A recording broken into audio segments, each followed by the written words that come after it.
এখন তো আওয়ামী দোসররা নেই, এখন যারা ক্ষমতায় আছেন তাদেরকে সকল বিরোধী দলীয় যারা গণতন্ত্রের জন্য লড়াই করেছেন তারা সমর্থন করেছেন। এখন কারা লাশ পড়বে? গত পরশুদিন রাত্রি 12টার সময় ছাত্রদল নেতা সাম্য এফ রহমান হলের ছাত্রদলের একটি সম্পাদকীয় পদে রয়েছে, সাহিত্য প্রকাশনা সম্পাদক। কি কারণ ছিল? কি অন্যায় করেছিল সাম্য? পুলিশ গ্রেফতার করেছেন 3 জনকে, 3 জন ভবঘুরে। আমার তো মনে হয় এর মধ্যে রাজনৈতিক কারণ আছে। রাজনৈতিক কারণ না থাকলে এই ধরনের সাম্য, যার চেহারা সুদর্শন, সৌম্য, নাম তার সাম্য, তাকে হত্যা করবে কে? ভবঘুরেরা কেন হত্যা করবে? কদিন আগে সে ফেসবুকে একটা পোস্ট দিয়েছে, কারণ শাহবাগে জাতীয় সঙ্গীত বন্ধের জন্য একটা আন্দোলন চলছিল, তার বিরুদ্ধে সে একটা পোস্ট দিয়েছে যে আপনার জাতীয় সঙ্গীতের পক্ষে। এইটাই কি কারণ? আমরা দেখেছি ফাঁসিবাদের আমলে পার্শ্ববর্তী দেশের আগ্রাসনের বিরুদ্ধে, পানি আগ্রাসনের বিরুদ্ধে কথা বলতে গিয়ে আবরারকে হত্যা করা হয়। আজকে জাতীয় সঙ্গীত, জাতীয় পতাকা, ৭১ আমাদের স্বাধীনতার পক্ষে কথা বললে পরে তার জীবন চলে যায়। অর্থাৎ যারা দেশের পক্ষে, যারা আগ্রাসনের বিরুদ্ধে, যারা দেশের স্বাধীনতার পক্ষে, যারা জাতীয় সঙ্গীতের পক্ষে, যারা জাতীয় পতাকার পক্ষে, তাদের জীবন চলে যায়। আমি এই জন্যই বলেছি যে নিশ্চয়ই এর পিছনে কোন রাজনৈতিক কারণ আছে।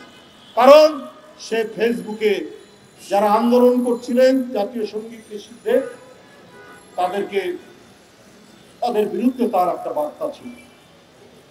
এটাই কি কারণ? আমি পুলিশ বিভাগকে বলবো, ভালো করে খতিয়ে দেখুন।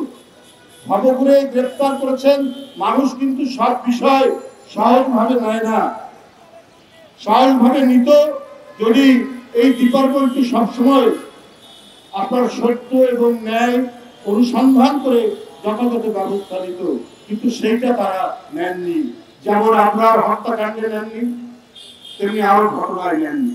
আজকে পরিবর্তিত পরিস্থিতি, হাসিনা নেই, দোসররা নেই, রক্তপাত হওয়ার কথা নয়, তারপরেও জানুয়ারি মাসে এই বিশ্ববিদ্যালয়ে তোফাজ্জল নামে একজন যুবক, তাকে হত্যা করা হয়েছে।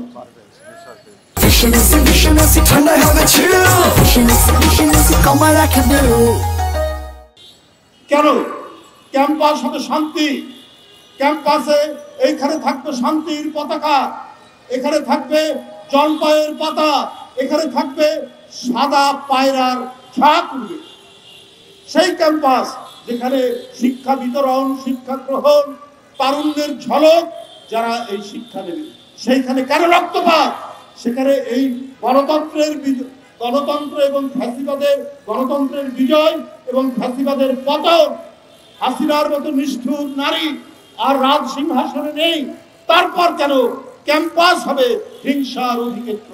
তাহলে কেন ক্যাম্পাস হবে রক্তপাতের একটি জায়গা? এটা তো হওয়ার কথা নয়।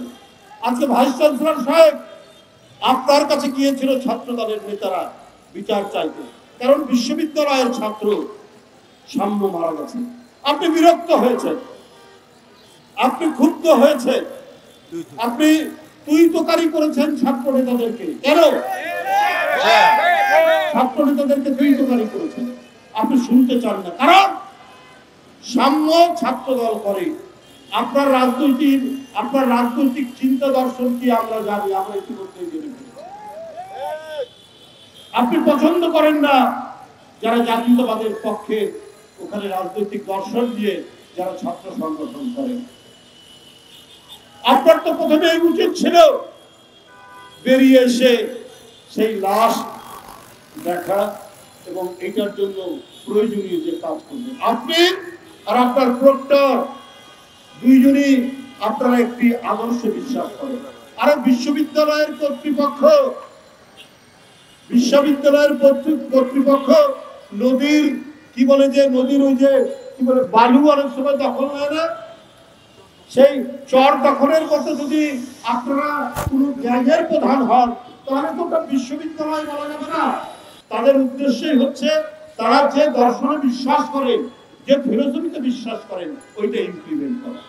কিন্তু আমরা যুগ যুগ ধরে দেখেছি যে বিশ্ববিদ্যালয়ে যে আদর্শে বিশ্বাস করে ভাইস চ্যান্সেলর, ওটা তার ব্যক্তিগত। কিন্তু উনি যখন একটি প্রশাসনের প্রধান হন, উনি তো শিক্ষক, উনার কাছে প্রতিটি ছাত্র সংগঠন, প্রতিটি ছাত্র সমান মর্যাদা পাবে। তিনি বিশ্ববিদ্যালয়ের শান্তি রক্ষার জন্য সবার সাথে কথা বলবেন। কিন্তু উনি যদি রত হয়ে যান, উনি যদি তার বিশেষ দর্শনকে প্রতিষ্ঠিত করার কাজে নেমে যান, তাহলে বিশ্ববিদ্যালয় কখনোই শান্তিপূর্ণ হবে না।